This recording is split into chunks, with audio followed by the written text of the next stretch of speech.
একজন প্রশ্ন করেছেন, শায়েখ আমার কাছে একজন আমানত রেখেছিলেন, এখন আমি সেই আমানতটা খরচ করে ফেলেছি, তাহলে কি আমার গুনাহ হবে?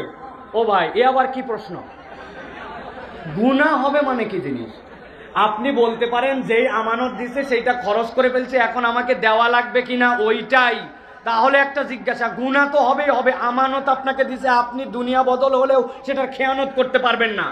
আশরাফ আলী থানভী রহমতুল্লাহ আলাই বলছেন, তোমার কাছে কেউ একজন এসে 1000 টাকা জমা দিয়ে গেছে, 1000 টাকা দিয়ে গেছে 10টা 100 টাকার নোট দিয়া। এখন একজন এসে বলছে, ভাই আমি বড় বিপদে পড়ছি, ভাই 1000 টাকা একটু ভাঙায় দেন তো। আপনি দেখছেন আমার কাছে খুচরা নাই, তবে কে একজন আমার কাছে যেন 1000 টাকা দিয়ে গেছিল খুচরা, আপনি ওখান থেকে ভাঙায়া বলছেন ঝামেলা চুকায়া, বরং 1000 টাকার একটা আস্ত নোট রেখে দিলাম। আশরাফ আলী থানভী রহমতুল্লাহ আলাইহি বলছেন, কেউ যদি ওই 1000 নোট ভাঙায়ও দেয়, ওটাও তাহলে তার জন্য খেয়ানত হবে, যেই হালে রাখা হবে ওই হালে